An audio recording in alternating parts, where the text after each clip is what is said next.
I just happen to own the trademark for lipstick. The bailiffs arrive from customs and excise to take away our office furniture. You have to make those difficult decisions if you want to survive. How would you like me to introduce you? People know me by Touker. I was going to go a bit further than that and say one of the UK's finest entrepreneurs and the owner of Hawes & Curtis Ghost and investor. Would you like me to put a number on how many businesses you're invested in? I don't know, 30. Hello and welcome to How to Make a Billion in 9 Steps with Richard Harpin, in which we look at how to build a successful business. I'm Graham Ruddick and I'm absolutely thrilled to be joined by Richard and also by Touker, who is one of the leading entrepreneurs in the UK. Touker, it's an absolute privilege to have you here. Touker is the owner of Ghost, he's the owner of Hawes & Curtis, and is also an investor in more than 30 businesses. Since 2015, I believe, you've been a dragon on Dragon's Den. That's correct. So, Richard and Touker, hello. Today we're going to look at 3 of the steps to building a £1 billion business. We're looking at copy and pivot, we're looking at get an investor, and we're looking at get some coachment. So, Richard, I guess the first place to start will be copy and pivot. So, for the audience, could you give a quick summary of what you mean by copy and pivot? We're taught at school, aren't we, that copying homework is bad, but actually in business I think it's really good. And have you heard people talk about, I would have launched X business, but somebody had already done it. And I would say to them, well, that's great. It proves that it works and there's room for 2 or 3 businesses in any market. So I think that's a really good thing. In the book, you talk about multiple examples where you and Homeserve copy and pivoted. Is there one of those stories that particularly stands out in your mind?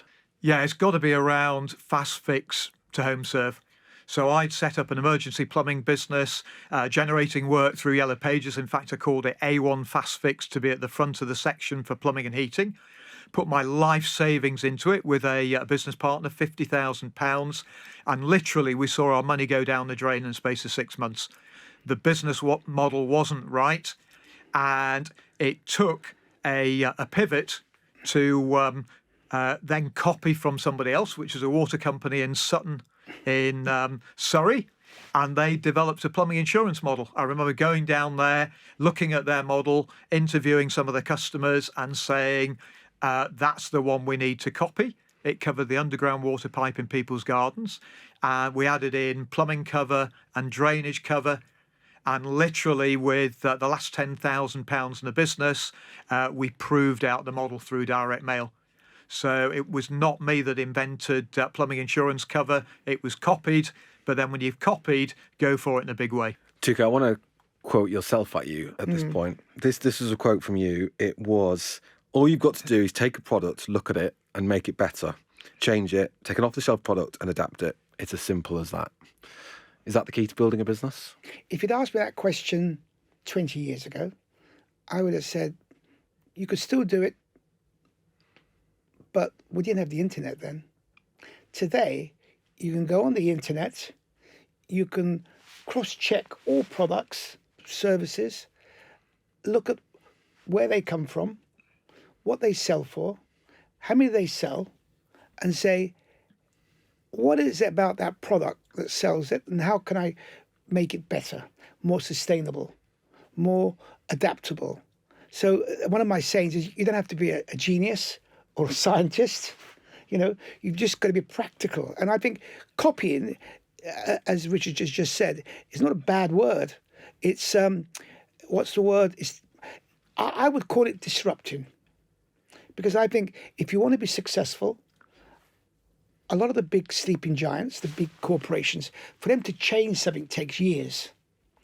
And if you're starting a new business that you could be agile, you can change things much quicker. You can copy things much quicker.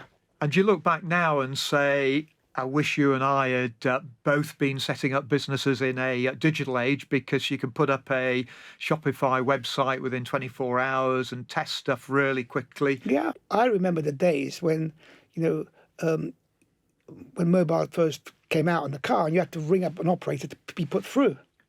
The big chunky phone. But I think we live in a different age now. I think there are, I wouldn't say easy ways to make money, but I think we're allowed to disrupt. We're allowed to copy. We're allowed to innovate. and using new technology as it comes to the market and adapting that to existing products. That's the future. And you use the example, Touker, of the big chunky car phone. Yeah. And I think a good analogy of copying and second mover advantage, which I'm a big believer in, is Steve Jobs. Yeah. He didn't invent the mobile phone, did he? But he pivoted from the iPod to produce the best phone ever. Yeah, it was Motorola and Nokia and Ericsson. It was the Scandinavian companies that really were the front runners in the mobile world in the early stages. Do you think this idea actually holds budding entrepreneurs back, that they think they've got to invent something new and they're wary of copying? Look, there are different types of entrepreneurs. There are entrepreneurs who are what I call tech geniuses. And that world is solving a problem with tech. And that is a separate type of business. That is a risk, however, very rewarding if you get it right.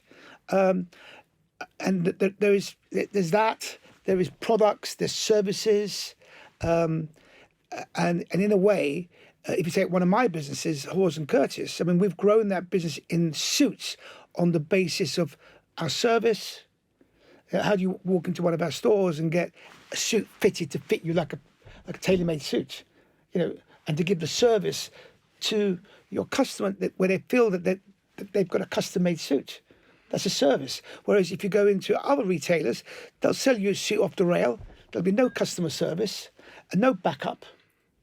And that's the difference. This copy and pivot bit it's sort of the where the entrepreneur is at their best, don't you think? The founder and copy, pivot, test, learn, prove out the model. And I think what I didn't do was stay small until I'd proved out the magic model Homeserve, and grew a loss-making emergency plumbing service too big before I'd got that magic model. Well, I think what you're going to be careful of when you want to grow a business is overtrading. You can have an amazing business and you're expanding, but if you run out of cash and you haven't got your working capital sorted, you can go bust. There are successful businesses that go bust because they run out of money. I'll give you an example. In my archives of brands and businesses, I just happen to own the trademark for lipstick. And I've had it for 30 odd years, never thought of doing anything with it. Now I'm about to disrupt the lipstick market, but on retail. So we're opening the first store probably before Christmas, where one store only catering for lipstick products, which will disrupt the big brands. And the brand's called lipstick. So we'll have lip balm, lipstick, lip gloss, lip liners, all to do with lipstick, lip care. And there'll be 500 square feet, approximately, and high margin. And we'll disrupt the market. So you'll buy one lipstick for £12, two for 15. And have you copying anybody there? I'm a great admirer of the Charlotte Tilbury I am business. copying everybody. I won't mention any names, but I'm starting, not down here, but I'm starting up there with the ingredients. And there, what I'm doing is starting up there, best ingredients, branding, packaging, shop design, and by the way, shop design, you put something to ChatGPT about sort of design you want, and they'll design a shop for you. So that's a disruptor. So I intend to disrupt the lipstick market. Open the first store. If it works, we'll open 10 more, 20 more. I've already had approaches for 2 businesses that for 100 units in the Middle East franchise on it if it works. The second one that I'm launching again with my 50 years of experience is I'm going to disrupt the jewellery business, the costume jewellery, for little girls, £6. Similar project, 500 square feet. It's called Tashola because my daughter's called Tasha. And again, it's learning what I've learned for 50 years and saying, right, product, it's off the shelf, doesn't need a lot of designing, it doesn't go out of fashion, it's one size, It's 500 square feet, rent's pretty predictable, 2.5 staff, margins are 80-90%, net margins about 30%. Wow, I've just had a flashback to I ran I've just remembered a high fashion earring business. Yep. And that was another pivot. I was selling colourful fishing flies for fly fishermen Right. at the National Game Fair. Along came all the wives and girlfriends and sisters of all these fishermen and said, those flies would make really nice earrings. So off with the end of the hook, on with kidney wires. And I was going to call these earrings danglers. And somebody said, you can't call them danglers, Richard. That infers something unseemly and organic. And I suggest that you call them hookers. I had £100 marketing budget. This was age 16. Hookers set to hit UK high streets. And big craze. It lasted 9 months, selling these earrings to teenage girls. And then the business died. So hopefully you'll have more luck with your costume jewellery business. I think with the than I costume did. jewellery, it's proven. Can I flip the question on copy and pivot slightly? You've both been involved in established businesses. How do you stop someone copying and pivoting you and disrupting you? A lot of the American water utilities copied the Homeserve model from the UK. And people said, did that really upset you? I said, no, actually quite the reverse, because they never did it quite as well as us. And we'd let them grow their home services business. And when it got to a certain size, we'd go and make them an offer. So they were growing our future acquisitions. And then we could show that we could run it better customer service. And we probably bought about 50 home assistance policy businesses. Every one of those worked. We got a good return. We wouldn't have been able to do that if they hadn't copied our model. Yeah. But I also think competition is good because it keeps you on your toes. And we are in a society, if you think about it, look at supplements. I have a good friend who's the #1 supplement company in the UK, and they're under pressure. A lot of small startups are going into supplements, and there's a lot of competition. And unless they realize how can they move forward, how can they generate new ideas, new products, new innovation. And that's what it does. Competition just keeps you on your toes. And where's the balance then between we want to see a few companies to prove that there is a market there versus the market's saturated and there's not an opportunity, do you think? There's always an opportunity because within a saturated market, there is the market leader. And if you look at what the market leader is doing, and it could be that their product has been around longer, they're well known.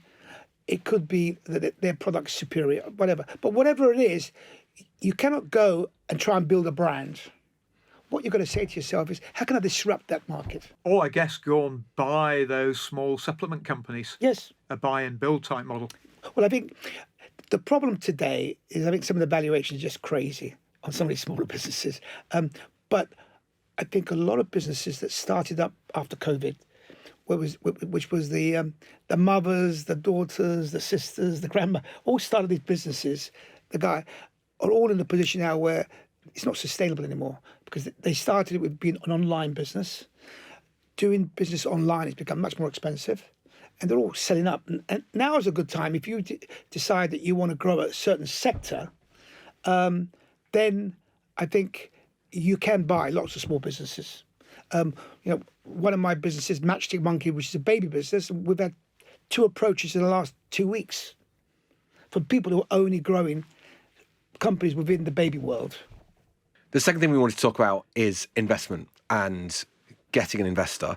And what's interesting about this step to building a £1 billion business is how it's not just about getting investment, it's about getting it at the right time and getting it with the right person or investor. What are your thoughts, Richard? I did it all wrong. So don't, nobody that's listening, follow me because I looked for an investor when we'd run out of money. So we're growing this emergency plumbing business.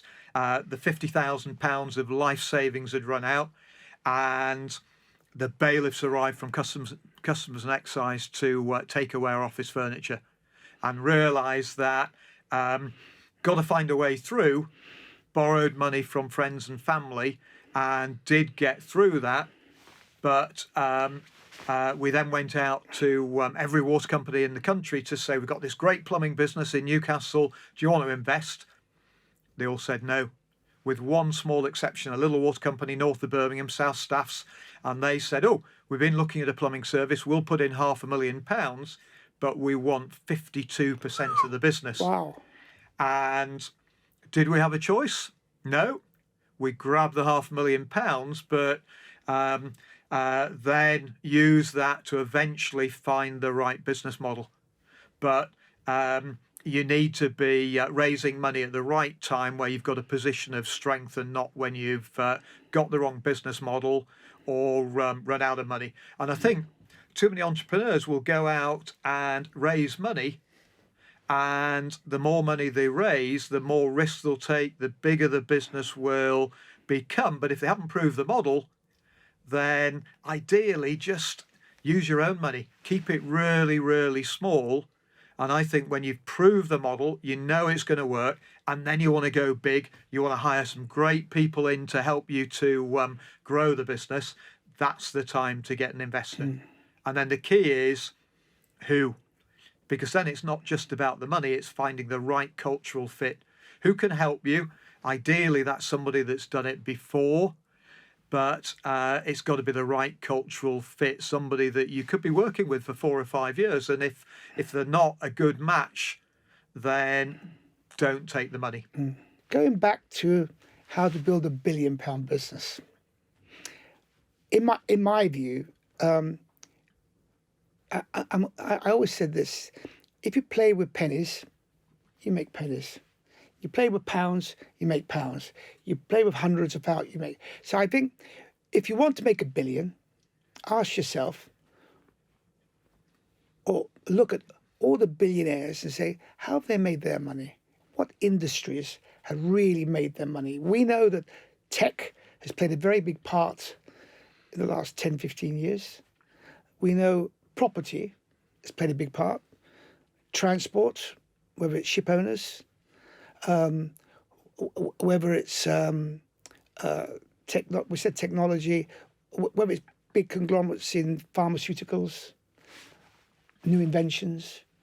So if you want to be in what I call the unicorn billion, you've got to decide which industry and say, will that industry allow me to be a billionaire? If you're going to be a market stallholder, you're not going to be a billionaire.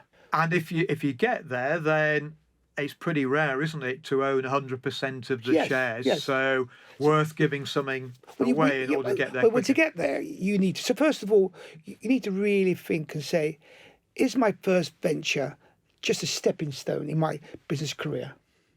If that's the case, and you're in your late teens, early 20s, and you sort of say, right, I'm going to start this business. I don't want to give too much equity away. Family and friends is my first choice, of course. Proving the concept, showing that there's a demand, showing that you can do it better, showing that you're disrupting, all those things. Then I think, investors will come to you and you can dictate.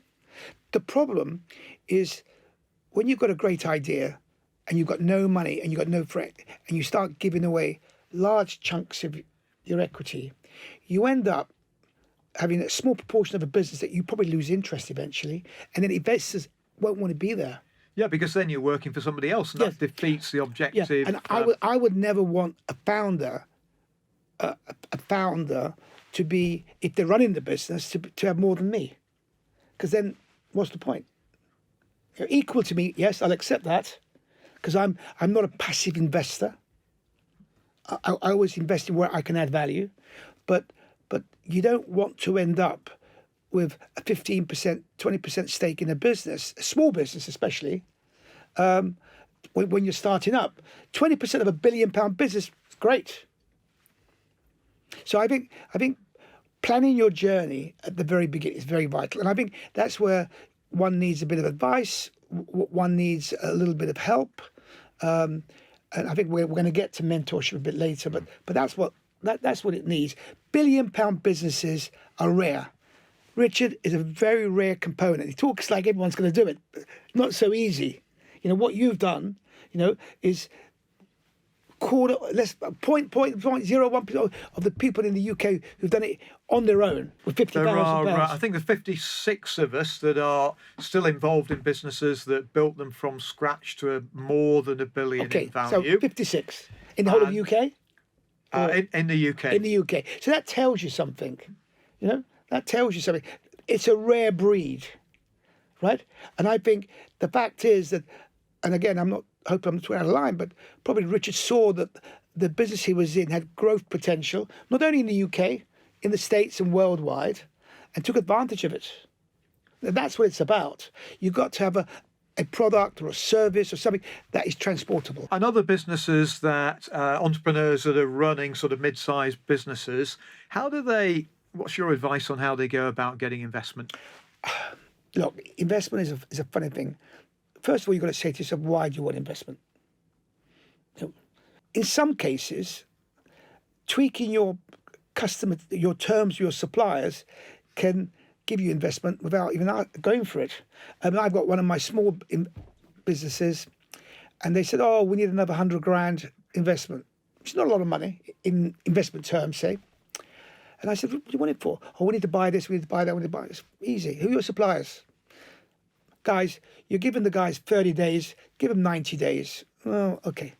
So overnight, I changed their terms, their suppliers. They didn't need investment. Great. So that's saying challenge whether you need investment, tweak your model, find a way where your suppliers will fund your business or somebody else, or you can get your cash in quicker, and you're not giving away equity. And then you've got the banks. So the banks are like what I call pawnbrokers. They don't give any. I mean, this country is terrible. The banks don't give small businesses a chance to survive.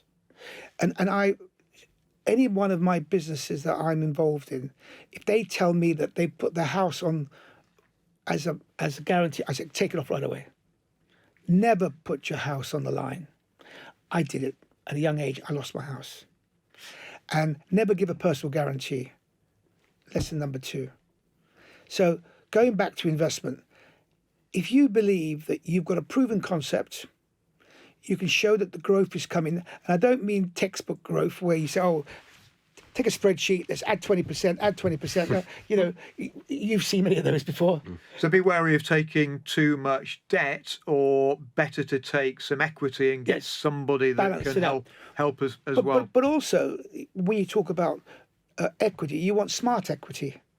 You want somebody that can add value to your business. What is smart equity? What makes a good investor? Well, a good investor is somebody who can open doors for you, who can give you advice, who may be able to help you with your financing even further, who could guide you, who has an interest that the business grows.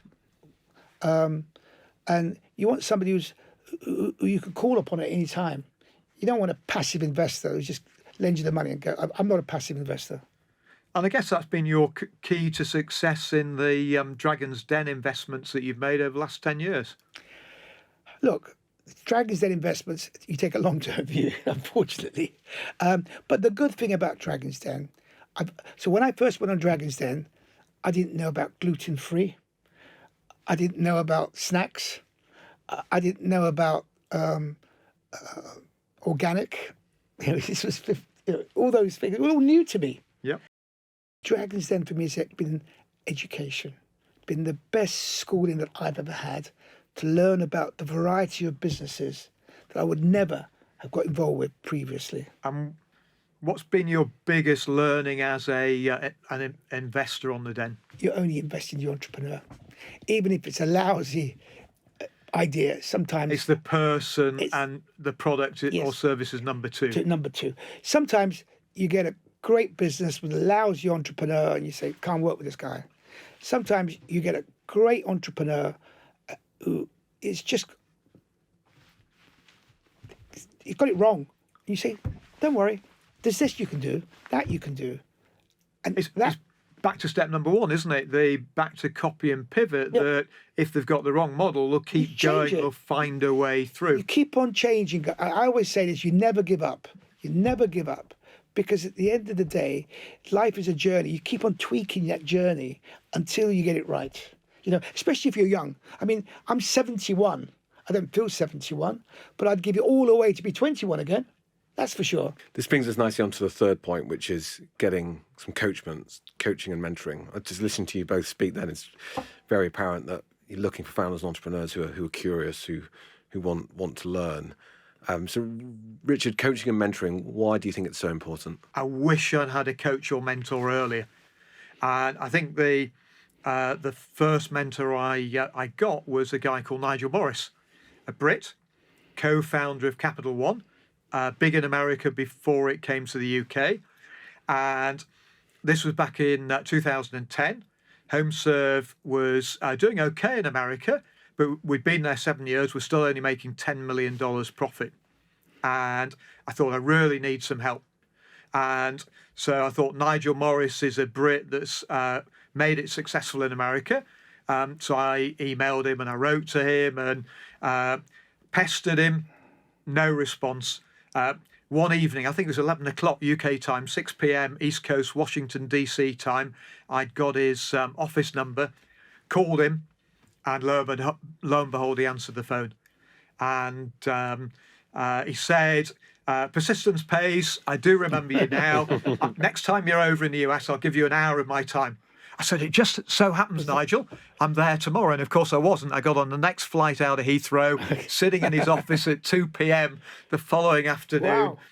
He gave me Persistence. 3 hours of his time. And a great mentor will ask some really, really searching questions. And he said, so where are you based over here? I said, oh, we're in Miami, because the claims handler and insurer of our products was Matt Frey. They were Latin American. They were based there. I'm a Yorkshireman. I'm a bit tight with my money. So I rented an office in their call centre. And he shook his head violently and said, to be a serious business, you need to be Boston, New York, Washington, D.C., and not Miami. And he was right. We hired a load of people that either wanted to go to the beach at 4 p.m. or smoke dope. And you need to hire serious Americans. And he asked one other question, which is, so who have you got running your business over here? So, oh, fantastic guy, Jonathan King. He ran the UK, did an amazing job. He's doing a good job over here.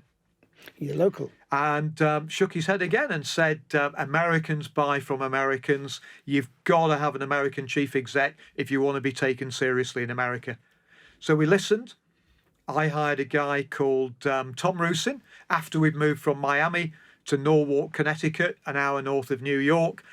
Tom is still with the business today, 15 years later, and Homeserve North America has gone from $10 million profit to $250 million annual profit.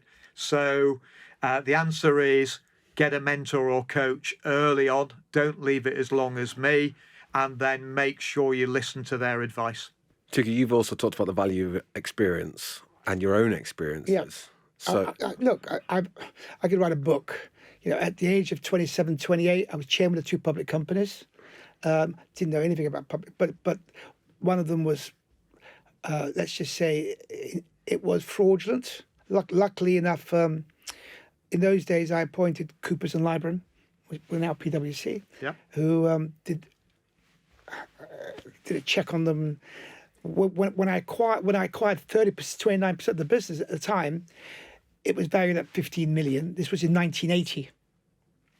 When they did the report, there were minus 20. Everything was overvalued. There's a big story behind it. I'm still with PwC after 40 odd years. Still with a bank that I was always banking with, Lloyds Bank, 50 years.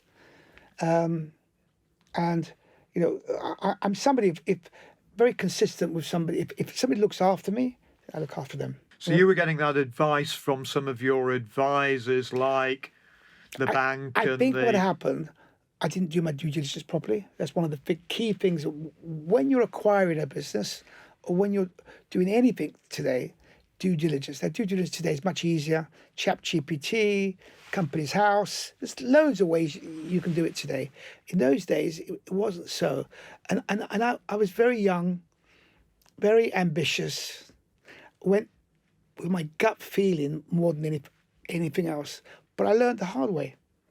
You know, I learned that you can fail and come back. And I was lucky that I had my family around me at that point. And I still got family partners in the business. I'm not, you know, it's fine. But we've got, in our main businesses, we've got no outside shareholders. And in a way, I'm comfortable with that. But you look back and say, if you'd had a mentor or coach, that you could have avoided some of those problems? I had a mentor, however, it was too late. My mentor was a senior partner at Coopers and Lybrand, David Caddy.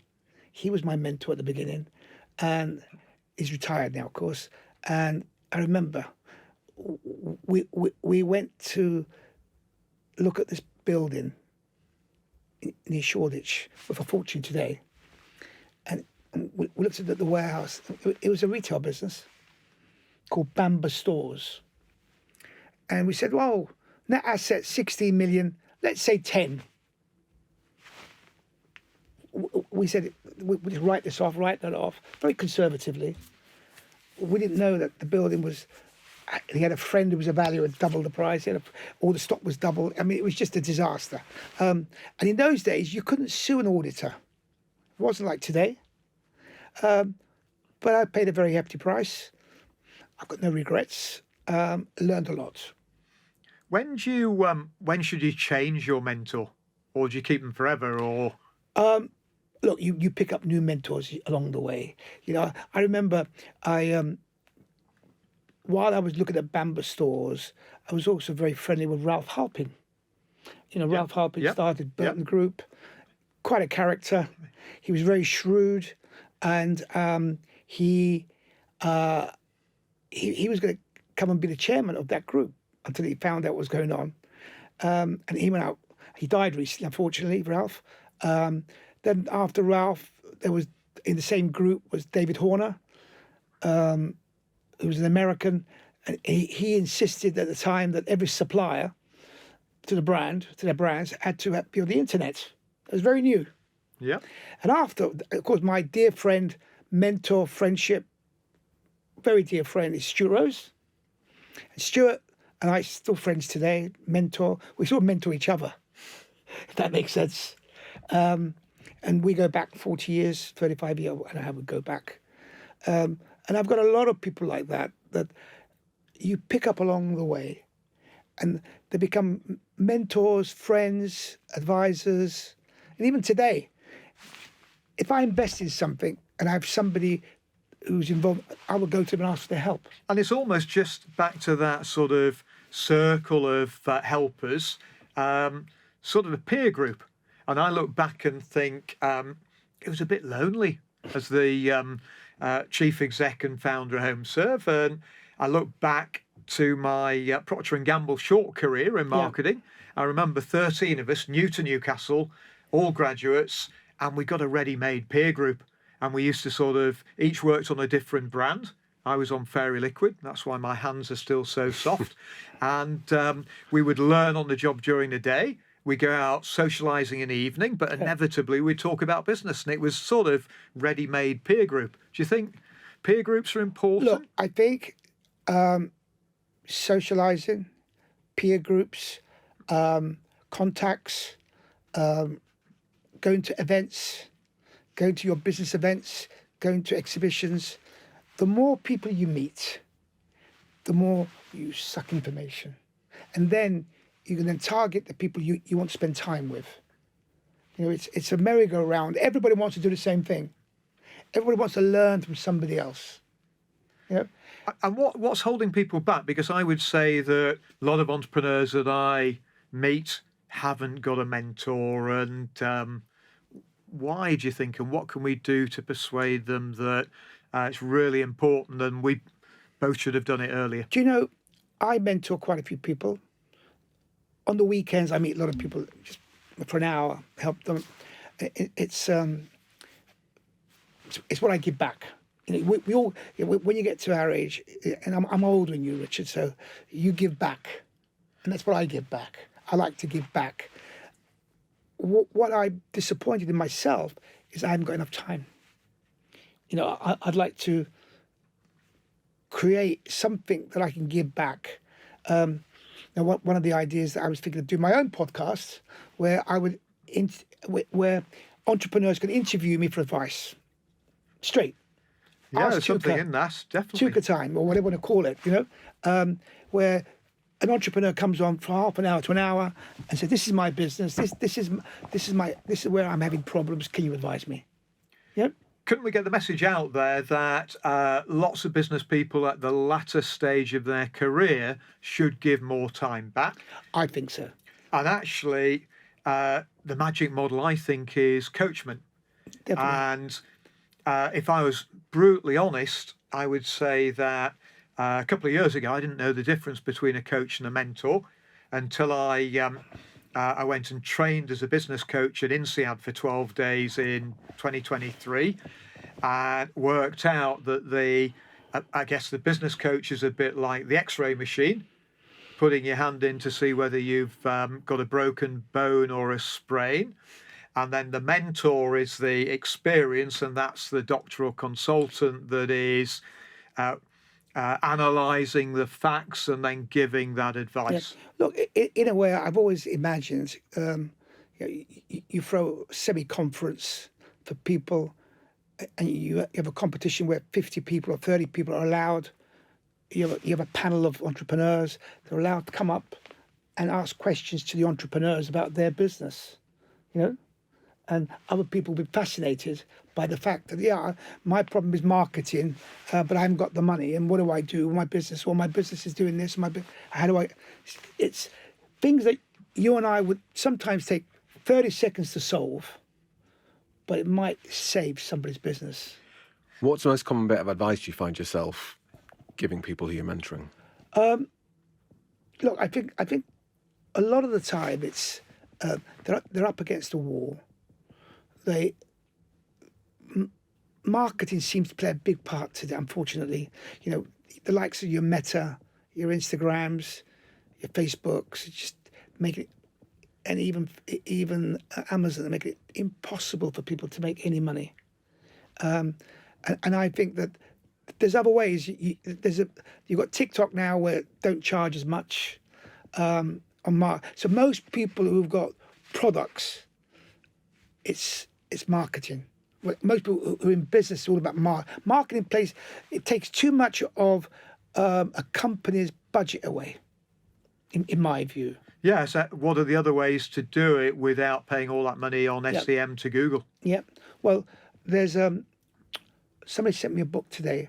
I forget his name, but 7 ways to improve your marketing spend.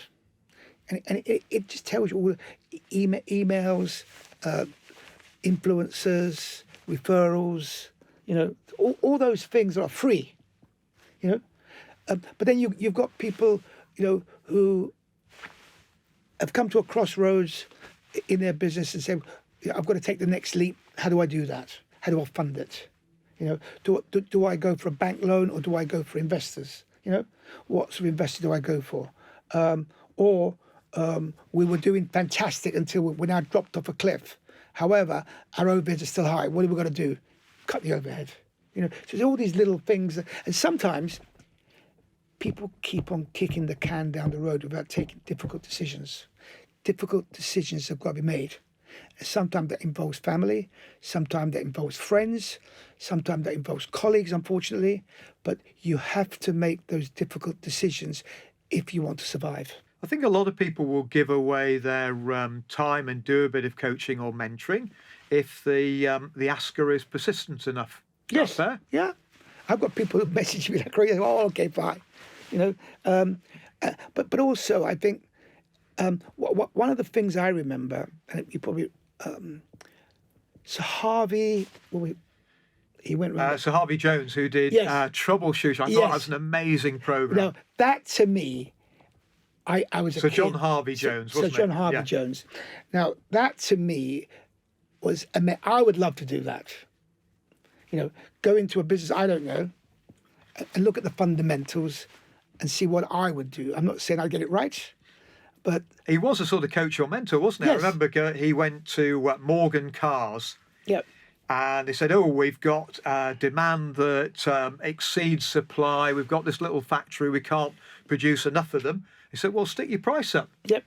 And suddenly they were losing money and they became profitable just from that one bit of advice, that golden nugget. But that's the sort of thing that I think, probably when I get to a stage where I take a step back, I do offer for free. I wouldn't charge for my services. I'd be willing to go into businesses that I believe in that are on that difficult period that need some guidance. And some of it is just basic knowledge, decisions, which management are just afraid to make those difficult decisions. Is this conversation an example of one of the ways that the UK is different to the US? Is the US better at this? Are US entrepreneurs better at asking for help than UK entrepreneurs? I'd say they definitely are. They're more bullish, more likely to be persistent in tracking down the person they want advice from and getting it. And I think us Brits are a bit sort of reluctant to do that. There's more money in America to invest. There's a lot of money in the States. And the Americans will take a risk. And you've got all different funds and angels and rich entrepreneurs, and they're all willing to invest in the next unicorn or whatever you want to call it. I mean, if you look at Shark Tank alone, I mean, the numbers are much bigger over there because the country's much bigger, but they're willing to invest. And you can see the growth that they can do. America's a massive country. You get it right there. And if you said to me, where would I start a business today? Unfortunately, I wouldn't say the UK. I'd say the US has got much more potential. Unfortunately, you might prove a point here, but you've got to go into the States if you really, really want to make $1 billion. You won't make $1 billion in a small idea in the UK, unless you take, unless something like, whether it's tech or something very unique, you're disrupting the world. You're not disrupting the UK. And then British businesses going into America, it's a minefield, isn't it? A lot of them fail, and so that means you need to get an American coach or mentor. Localize your business. Do not think that you can transport your business as it is in the UK. You've got to go there. You've got to look at your competition. You've got to say, why are they successful? Why can't I do it? They may have had a huge investment. They may be burning money. You don't know. But you've got to go. You've got to spend time on the ground. And then eventually, as Richard had already said, find yourself a local guy who can run that business for you, who knows the market, who knows the climate and knows how to handle people. And how much of your investment, Touker, is about providing advice, the coaching, mentoring, compared to providing the cash? All of it. I don't have any. I do have some businesses where the entrepreneur is so good. I've got 2 or 3 of those where I ring them up and say, Chris, how are you doing? Fine, Chris. If you need me, I'm here. Or he'll ring me up and say, I'm going to so-and-so, but I want you in that meeting. I say, fine, I'll come with you. Because me going to that meeting adds kudos or adds respectability. And that's when they know how to use me.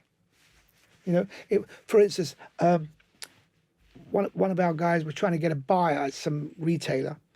And I said to her, tell her I'm in the building tomorrow. Like, one of you are in the building tomorrow. I'd like to see her. She said, I'd love to see you. Okay, done.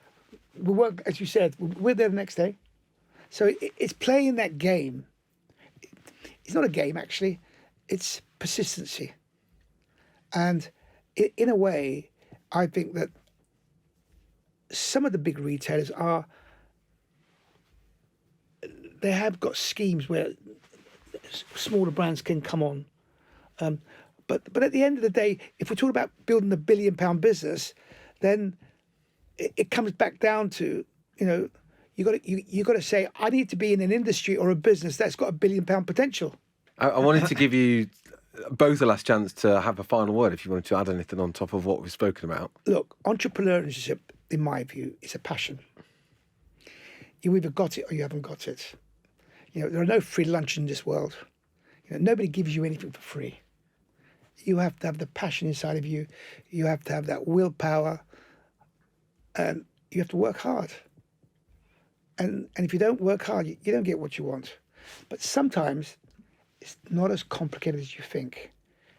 It's a question of stepping backwards, looking at the industry you want to be in, looking at the winners, and ask yourself, why are they winners? Can I do it better? Can I give a better service? Can I disrupt it? All those things. So it's never too late to start, whatever the age. And I look back with frustration thinking, I wish I'd known about some of these steps that somebody could have told me about early in my entrepreneurial career. And if I had, maybe I could have got there twice as quickly. That just really understanding the copy, pivot, test and learn. When is the right time to take investment, not when you've run out of money. And why didn't I get that coach or mentor earlier in my career? So I think would urge anybody to go and do it better and quicker than me. I just want to add to that.